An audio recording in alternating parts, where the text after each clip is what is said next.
We might have just watched Money in the Bank, but I would call this WWE bankrupt because it was not very good. Welcome back, guys, to Fog Wrestling, here to review Money in the Bank from London.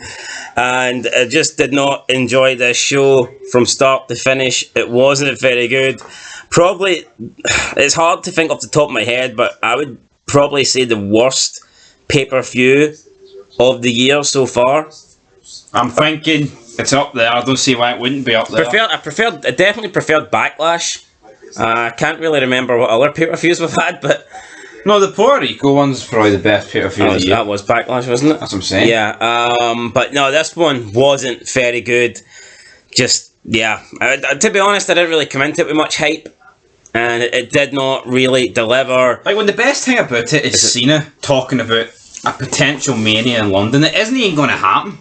Yeah. You know you have a problem. Although what I would say is, I do think Mania, it's got a chance now. The only reason these shows have got a chance now of happening in foreign countries is because there's no more pay-per-view. It's the network, so they're not going to lose out on money because of the different start times and stuff like that. It's not like people are going to cancel their WWE Network subscription for the month just because there's a pay-per-view in the UK. That's not how it works. Whereas back in the day, though, when they were relying on the pay-per-view money, it's like just the times that they would be on in the UK just wouldn't necessarily suit people in America. People in America might just not want to sit and watch wrestling at like 2 in the morning. So yeah, no, that is why now we have the option and we have the possibility of these pay-per-views and special events abroad, because essentially it doesn't really change anything.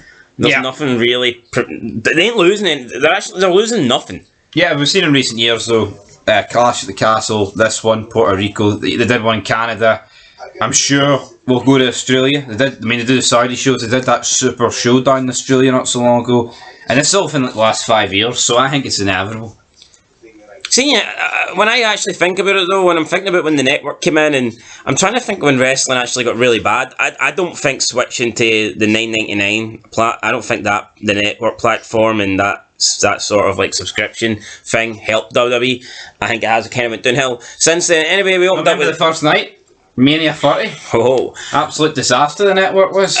We opened up with the men's Money in the Bank ladder match. LA Knight should have won. He didn't win.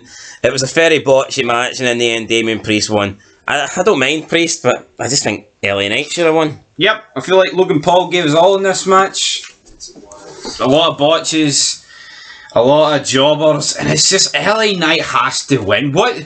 LA Knight's 40. So the guy's too old, right? The guy's too old, so let's make him a manager. But when they're going to pull the trigger, how can 1 minute the mindset be, he's too old, so we have to make him a manager, but now it's like, no, we'll give it to Priest. I get it, Priest is old as well. But Priest has had his wee run there, feuding with Rollins, feuding for the world title. Is it not about time that we pass the buck to LA Knight? Clearly, the guy getting the biggest receptions in the company. You'd think so. I mean, that was the smart thing to do. I would have done that, but that did not happen. So, yeah. LA Knight, Dominic Mysterio, man. I'm telling you, that could be your title feud. Could be. So, yeah, Damian Priest wins. I think he could be one of these guys that cashes in and doesn't he? He's no successful. Let's be real, right? He's no cashing in on Reigns. You know, he's one of these guys that's going to cash in the mid-card title. Yeah, while we're here, actually, later on in the show, he did cut a promo backstage, and he was talking about the titles he could cash in for, and he brought up the IC and United States title.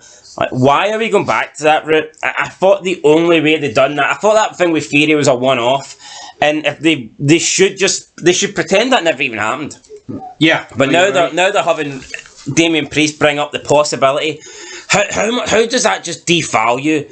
That just totally devalues the Money in the Bank concept. It's like the Royal Rumble. You know what I mean? You last an hour, you get past 29 men, and what? You get a shot at the European Championship? Doesn't make fucking any sense. Like, things like this. When Austin, you're entering number 1, and even if you win, it's a European title shot, buddy.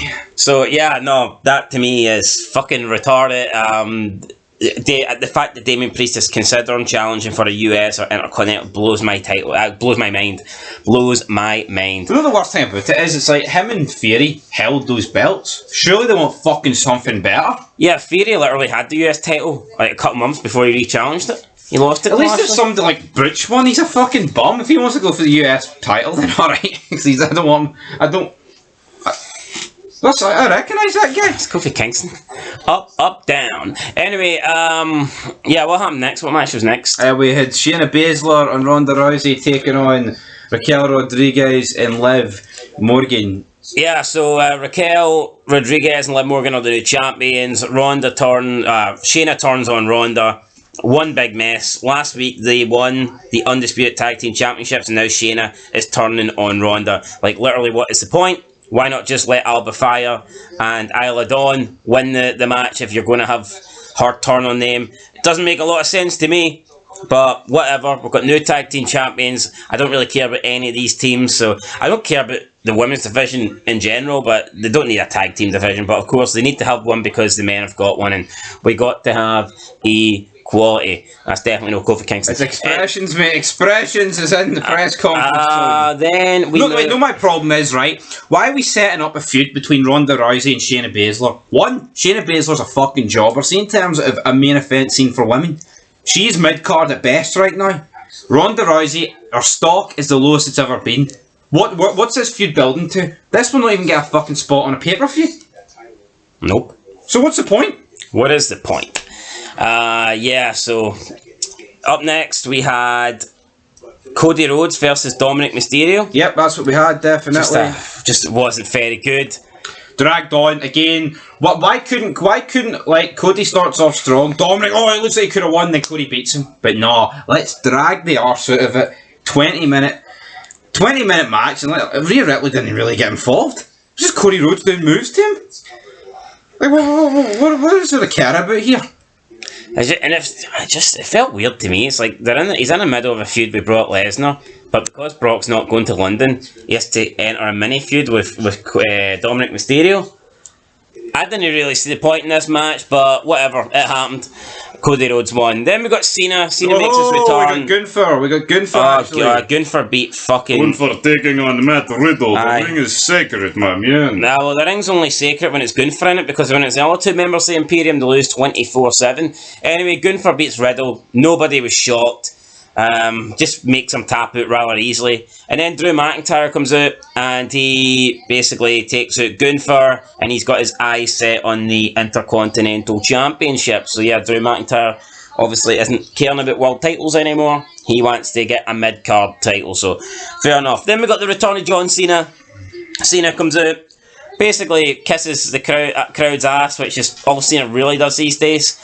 Like, I'm not gonna say I like Cena, but I do think like I think that, like, the last few years, anytime he's appeared, it's literally just been pretty goofy and thanking the fans. Yeah, like, he barely runs down anyone now. I feel like even during the PG era, man, he had sick roasts in him. No, he doesn't.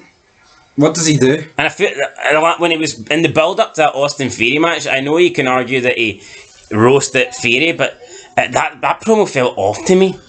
When he breaks kayfabe. His heart wasn't in it. Yeah, I don't like it. As Terry Long said, he was, including the match. The match was fucking shit. Yeah, Cena talks about how good this crowd is in London, and he says the reason he's here tonight is because he wants to bring WrestleMania to London.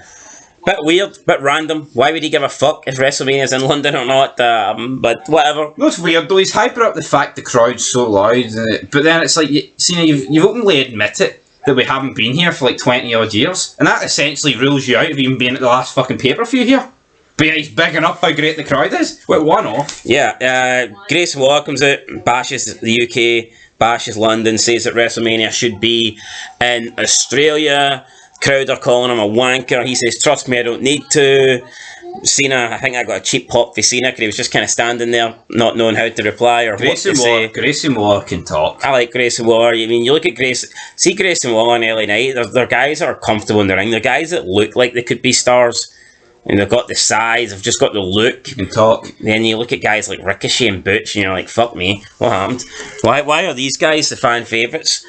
Yeah, so Grayson Waller tries to beat up Cena because Cena will not accept a spot on Grayson Waller's show. I tried to speak with my friends. Australia. Cena says he's just out here to talk to his friends. Waller attacks Cena. What the fuck? Cena then hits an AA and then he runs away, basically.